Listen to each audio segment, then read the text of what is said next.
There's a moment in almost everyone's life when the feeling is the same.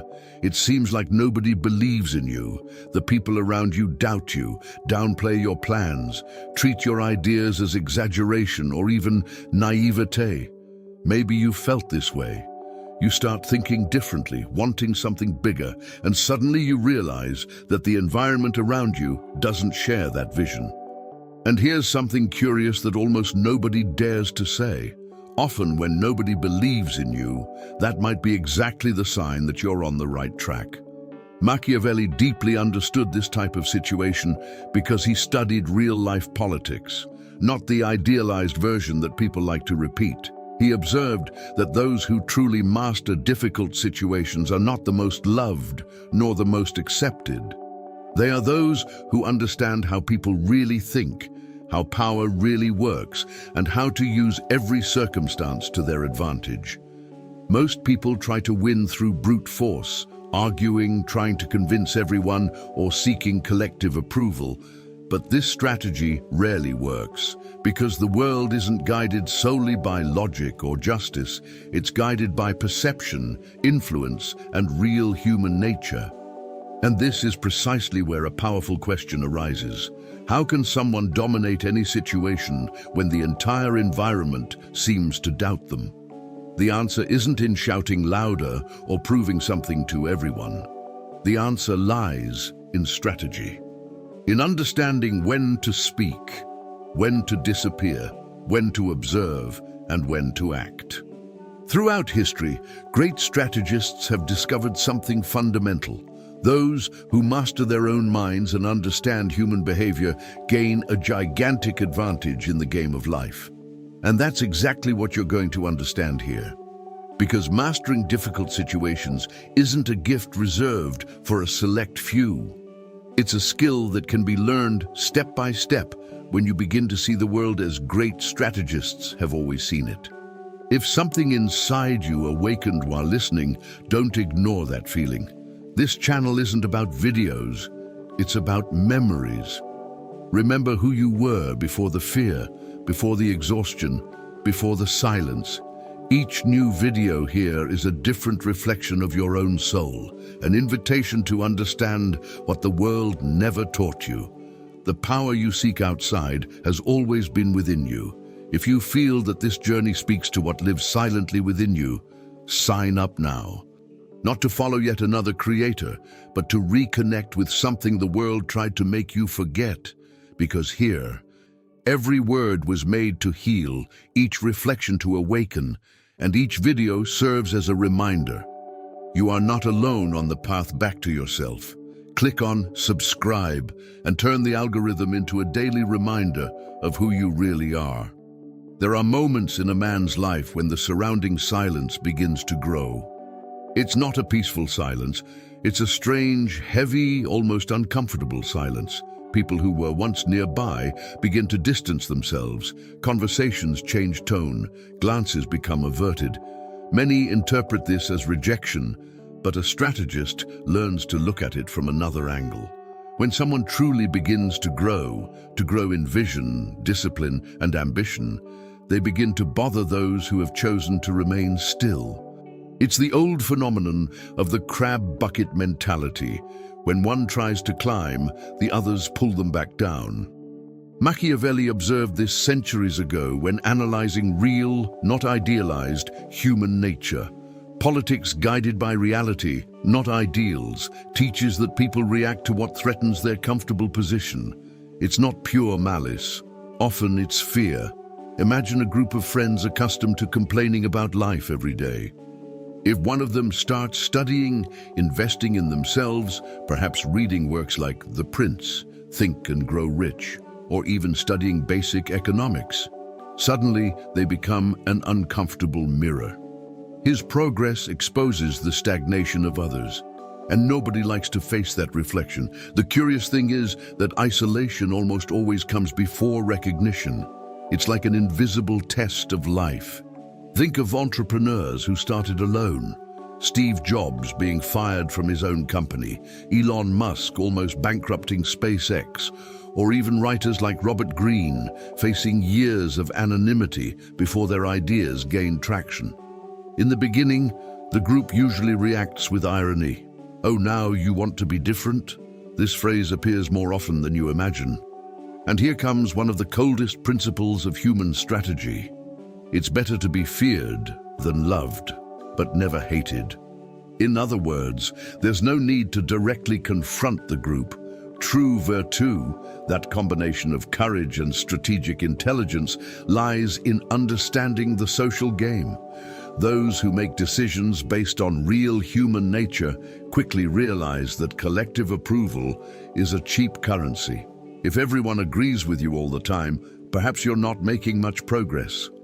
Growth almost always requires crossing a small social desert before reaching new horizons. And here's the detail that few mentors explain clearly. Isolation isn't just a side effect of growth, it's also a tool. When someone distances themselves from the collective noise, they begin to see things that were previously invisible. There's more space to think, plan, and develop constant adaptability, something Machiavelli would call a dance between virtù and fortuna. Many strategists throughout history have used precisely this period to strengthen their foundations, studying investments, developing skills, learning communication, building financial independence. A practical example. While others spend 3 hours a day discussing politics in a bar or WhatsApp group, someone else might use that time to read books like Nassim Taleb's Anti-Fragile, or study markets, business, or strategy. This kind of silent discipline creates a gigantic difference over 5 or 10 years. And it's at this point that an inevitable question arises. If isolation is the first sign of transformation, what's the smartest way to deal with those who start to feel uncomfortable with your growth? And this is precisely where one of the most powerful weapons ever taught by the greatest strategists in history comes in. When someone starts to grow in stature and naturally provokes discomfort in others, the most common mistake is to try to defend themselves immediately. The person over-explains, over-argues, tries to prove too much. But here's a lesson that spans centuries of political strategy. Not every battle deserves a response. Machiavelli observed something profound about real human nature. Many disputes are fueled not by facts, but by reaction. The more you react, the more fuel you provide. That's precisely why intelligent strategists learn to apply politics guided by reality, not by ideals. Instead of seeking immediate justice or emotional recognition, they observe the game coldly. It's almost counterintuitive, but often the most powerful move is simply to disappear from the field of conflict. Strategic silence creates a psychological vacuum. People who were ready to argue, provoke, or ridicule suddenly find no response. And without reaction, the energy of provocation begins to die on its own. Think about something very simple that happens today on social media. Someone makes a public criticism expecting a reaction. The person criticized responds, a debate begins, comments arise, new attacks, and suddenly it becomes a spectacle. Now imagine another scenario. No response, no justification, no explanation, just silence. What happens? The narrative loses strength. The provocation begins to seem exaggerated or even ridiculous. This happens because human beings are deeply dependent on social feedback. Without a reaction, many attacks simply evaporate. Great strategists understand this intuitively. Sometimes, the calculated use of force doesn't mean acting, it means withholding action. It's like in a game of chess. Not every move needs to be immediate. Some moves exist precisely to make the opponent uncomfortable, expecting something that doesn't come. This is a classic example of constant adaptability. Whoever masters their own silence masters half the psychological game. In practice, this strategy can be applied in various ways. Imagine someone in the workplace who starts criticizing your ideas or downplaying your results. The impulsive reaction would be to confront them, explain every detail, and try to convince everyone. But a strategist does things differently.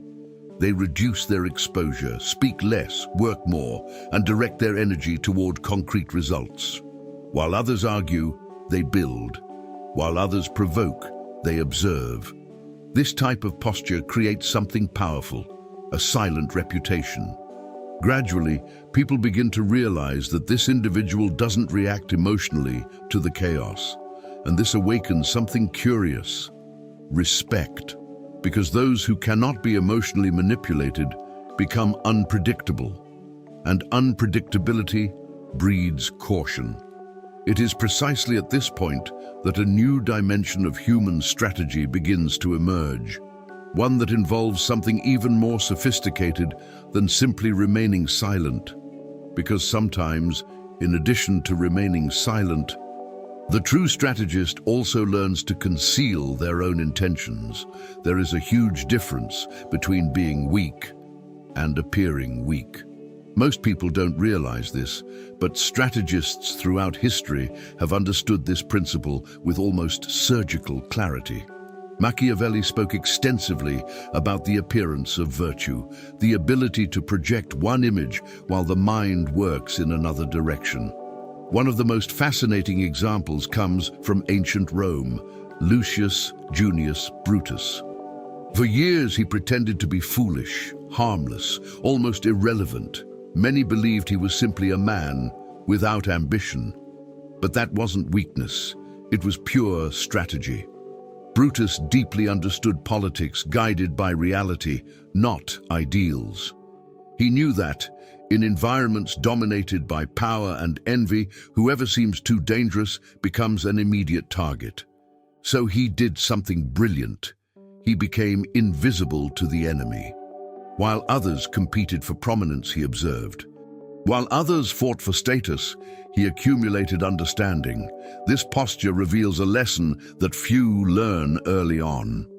Not all ability needs to be displayed.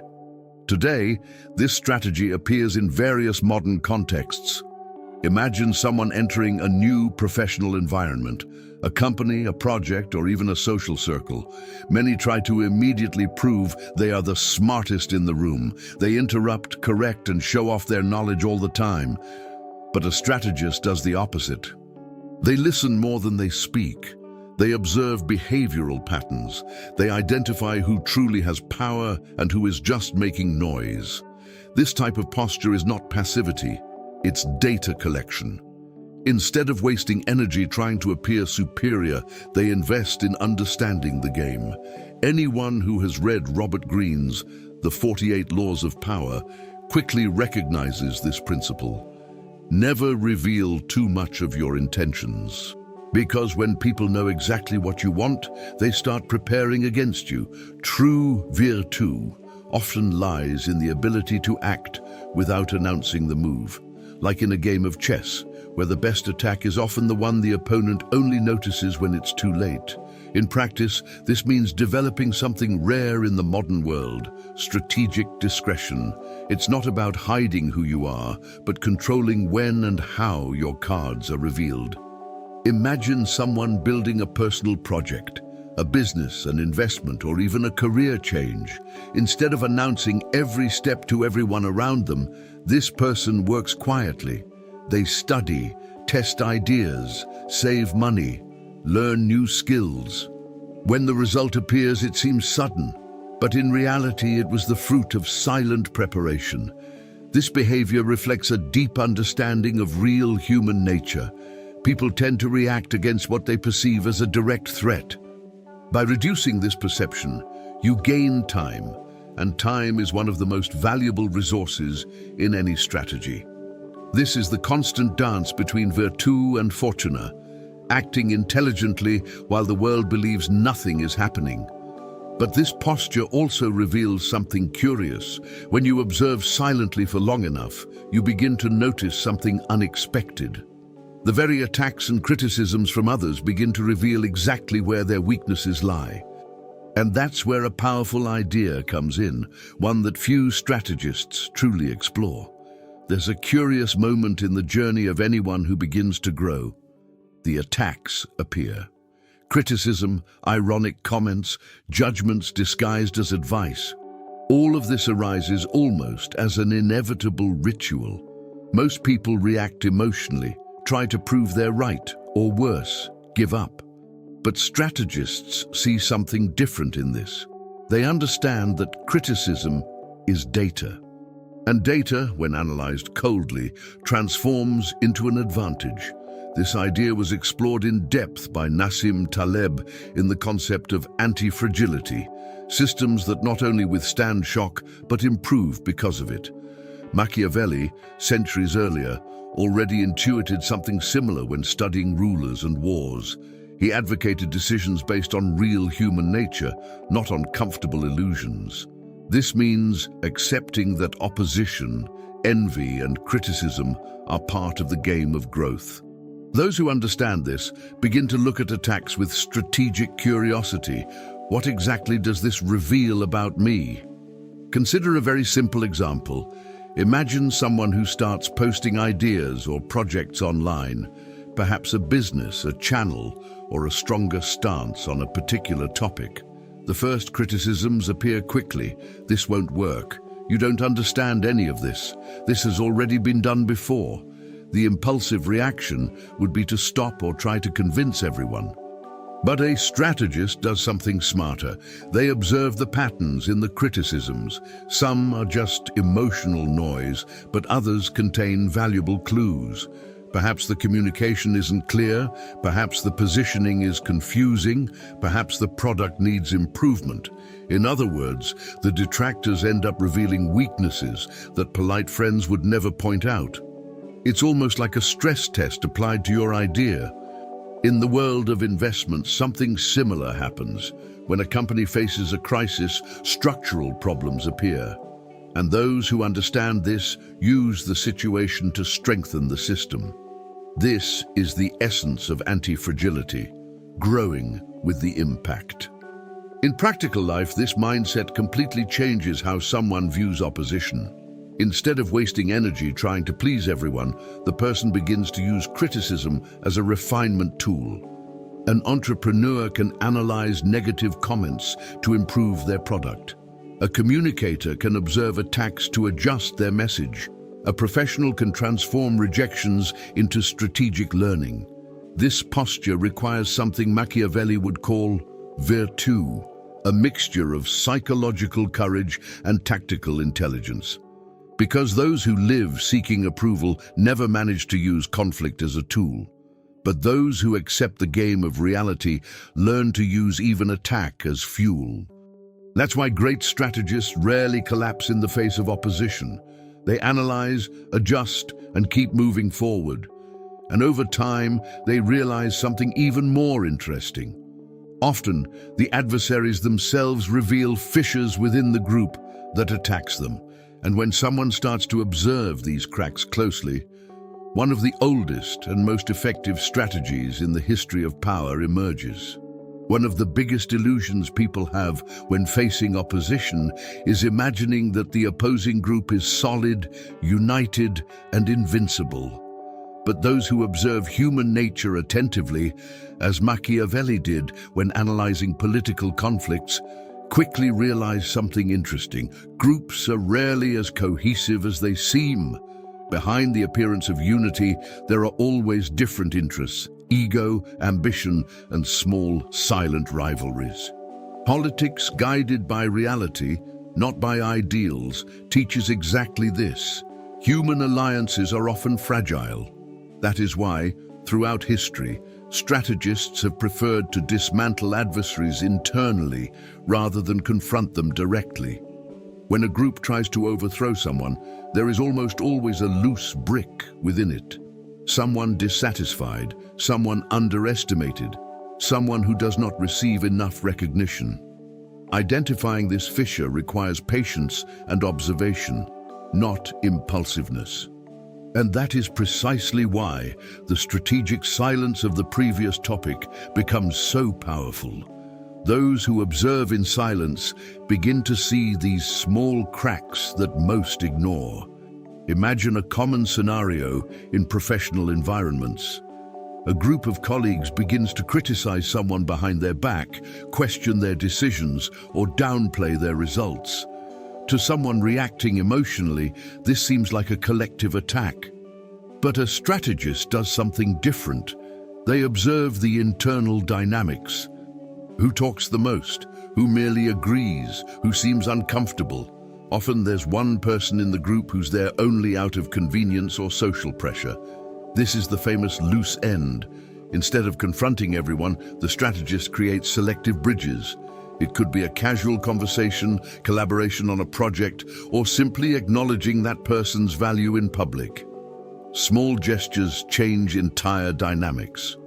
Suddenly, the group that seemed united begins to show small internal disagreements. This technique doesn't require aggressive manipulation, it requires psychological reading. It's a classic example of the calculated use of force, acting subtly with minimal exposure, but with maximum effect. In history and in business, this strategy appears constantly. Major corporate negotiations often resolve themselves when someone identifies the real decision-maker within a seemingly unified group. In politics, alliances crumble when internal interests conflict. Even in sports competitions, this happens. A seemingly strong team begins to lose when internal conflicts arise in the locker room.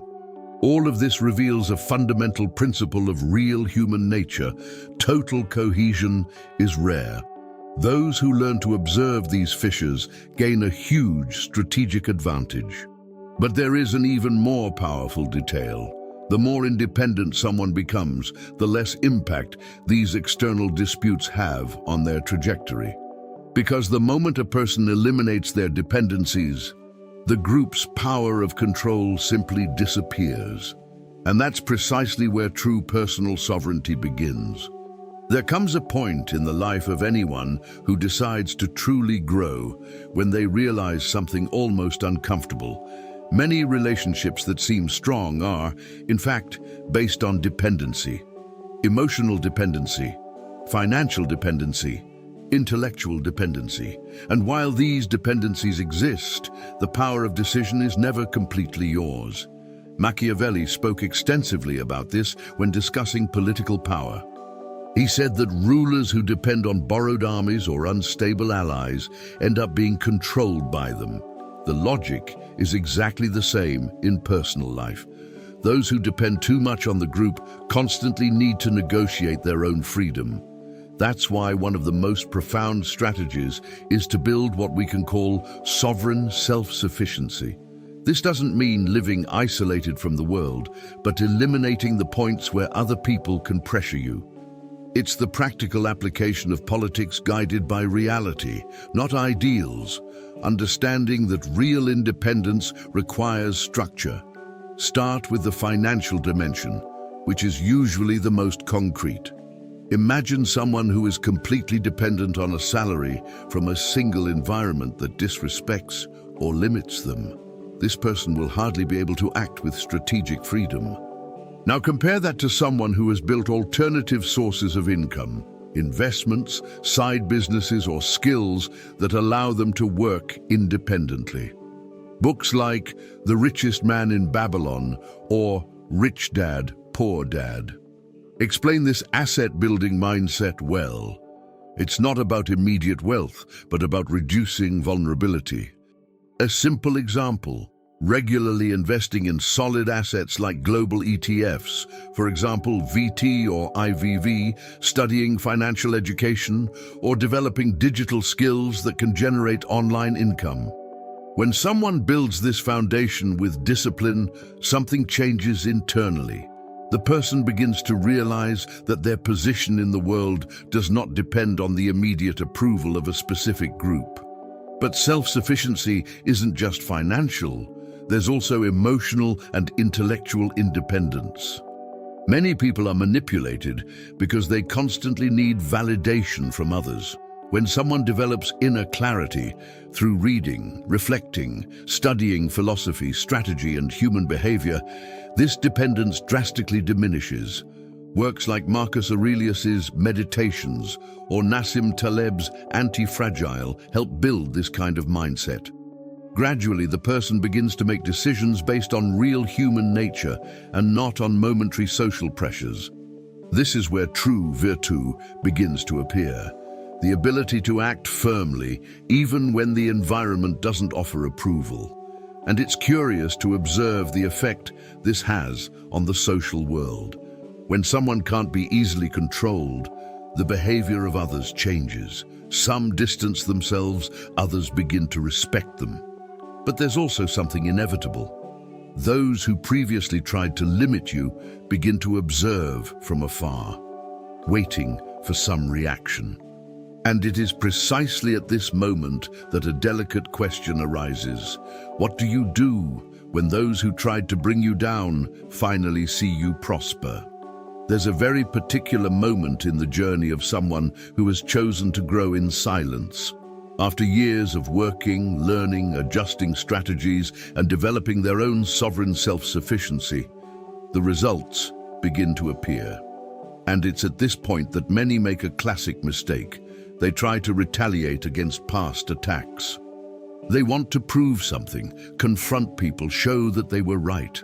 But true strategists understand something much deeper. The best response is never direct retaliation. Machiavelli observed that intelligent rulers avoided acting out of emotional resentment because decisions based on pride rarely produce good results. Politics, guided by reality, not by ideals, teaches that true power lies in silent superiority.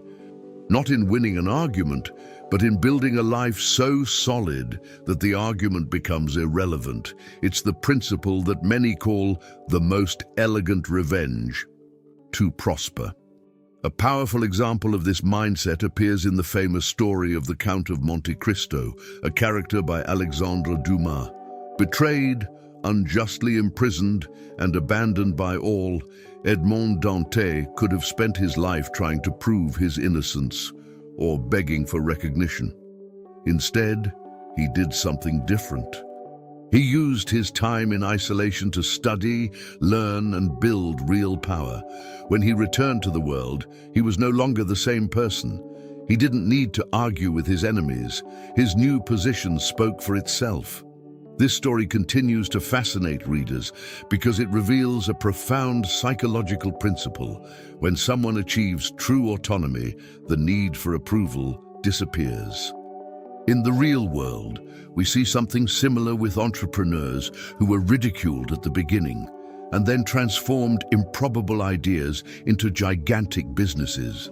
Think of cases like Howard Schultz creating Starbucks, when many said that no one would pay a high price for coffee, or even content creators who started with few views and years later built global audiences. Time becomes the greatest ally of the patient strategist. In practice, this approach requires emotional discipline. Instead of wasting energy trying to prove something to those who doubted, the person focuses on continuous improvement, investing in knowledge, health, business, quality relationships, and personal freedom. Each small daily improvement creates a gigantic cumulative effect. It's the famous principle of compound progress. Reading 10 pages a day, investing regularly, learning new skills, all this seems small in the short term, but creates a brutal difference over the years. This attitude reveals something Machiavelli understood well when speaking of virtù and fortuna. Those who build their own strength don't depend on favorable circumstances all the time. When the results finally appear, there's no need for speeches. Life becomes the answer. And curiously, at this point, an interesting psychological phenomenon emerges.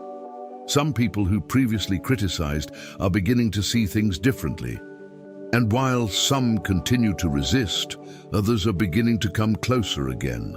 There is a very profound mental shift that occurs when someone spends enough time facing resistance, criticism, and opposition.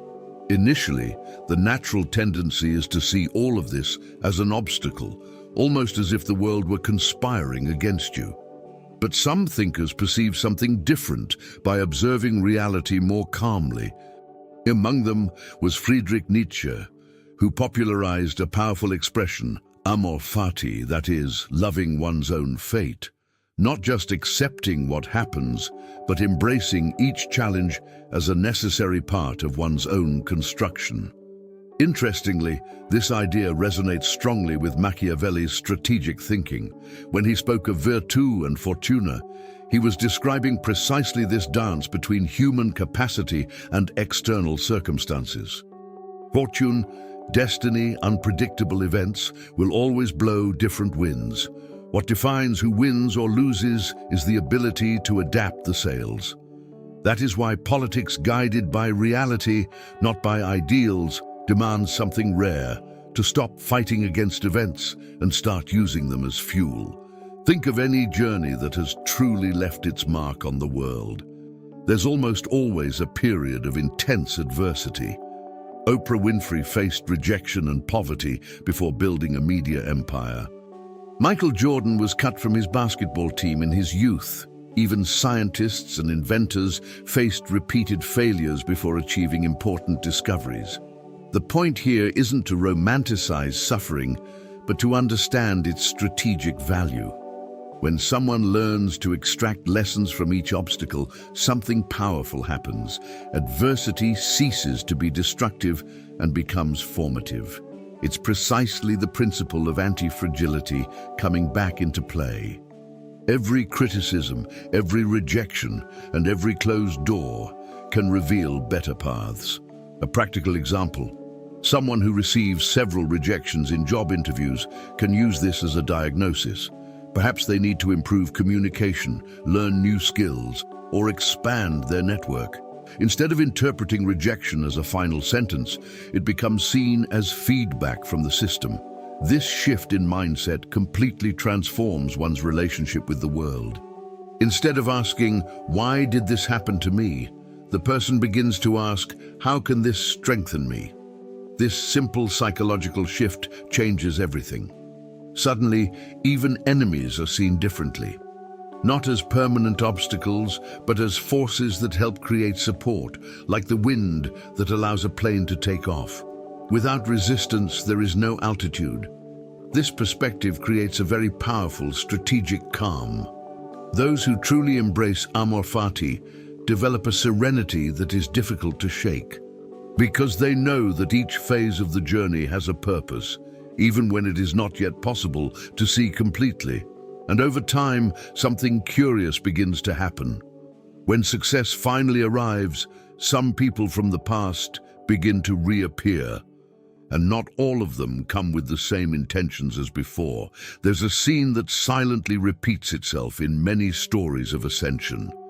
During the building phase, that time when everything is still uncertain, difficult, and lonely, few people show real interest in offering support. Some observe from afar, others criticize, some even secretly root against you. But when the results start to appear, something curious happens. Old voices resurface. People who were once distant reappear with friendly phrases, selective memories, and slightly rewritten stories. Suddenly, it seems like they always believed in you. For those who understand true human nature, this is hardly surprising. Machiavelli already warned about the importance of observing behaviors when fortune changes.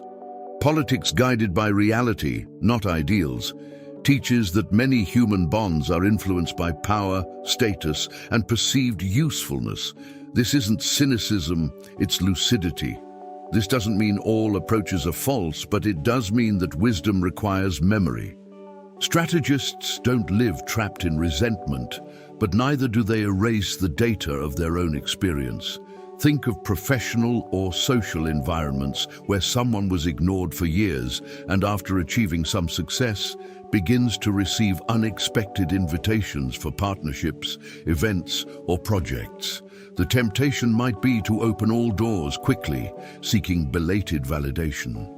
However, those who have developed virtue along the way know that access to their energy has become a valuable resource, and valuable resources must be protected. A simple principle can help. Observe consistency over time. Trustworthy people show support even when there is no immediate benefit. Opportunistic approaches, on the other hand, tend to emerge only when the balance begins to tip towards success. This type of reading requires constant adaptability, the ability to adjust your posture as circumstances change. In practice, the wisest approach is usually balance, neither unnecessary hostility nor excessive naivete. Forgiving can be liberating, because harboring resentment consumes energy that could be used to build something greater. But forgetting completely can create space for repeating the same mistakes. It's like managing a personal kingdom. Alliances can be formed, but always with strategic awareness. Instead of reacting emotionally, the strategist observes behaviors over time. Those who demonstrate genuine loyalty gain closeness. Those who demonstrate opportunism find clear limits. This type of stance reflects something Machiavelli considered essential: the calculated use of force and prudence to avoid being hated, but also to avoid being manipulated. When someone reaches this point of clarity, they realize something interesting. The entire journey, the isolation, the silence, the attacks, the strategies, and the silent construction, was actually preparing a far more powerful ability. The ability to master any situation, even when no one believed in you. Now stop for a moment and think honestly. How many times in your life have you felt underestimated? How many times has someone looked at your plans and reacted with doubt, irony, or silence? This type of situation happens to far more people than you imagine. The difference is that some interpret it as a sign to give up, while others understand it as a call to evolve. Along this path, you've seen that mastering difficult situations doesn't depend on brute force, social approval, or immediate luck. It depends on something much more powerful: understanding true human nature. Those who learn to observe before reacting, to use strategic silence, to conceal intentions when necessary, and to develop sovereign self-sufficiency, begin to realize that the game of life works very differently than it seems on the surface. Machiavelli spoke of virtù and fortuna to explain exactly this. Fortuna represents circumstances, the unpredictable winds of life. Virtù represents the ability to act intelligently in the face of these winds. When someone learns to unite these two forces, something profoundly changes. Criticism ceases to be a threat and becomes data. Obstacles cease to be tragedies and become training. Even opposition can become fuel for growth. This is true politics guided by reality, not by ideals. It's not about manipulating the world, but about understanding how it really works. And when you understand this, you realize that the most important question is no longer, what do others think of me? But rather, what kind of person am I becoming as I overcome these challenges? Now I want to ask you a direct question. If nobody fully believes in you today, what are you going to do about it? Are you going to use it as an excuse to diminish your dreams? Or are you going to use it as fuel to build something that speaks for itself? History is full of people who started exactly at that point, discredited, ignored, or underestimated. The difference is that they decided to keep moving forward, even when the surrounding environment offered no applause. And perhaps that's exactly where you are in your life too. So tell me in the comments, what was a situation in which you realized you needed to trust yourself more than the opinions of others? I really want to read about your experience.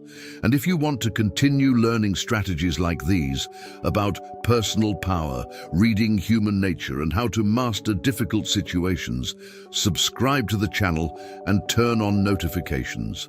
Because here we don't talk about comfortable illusions. We talk about how the game really works.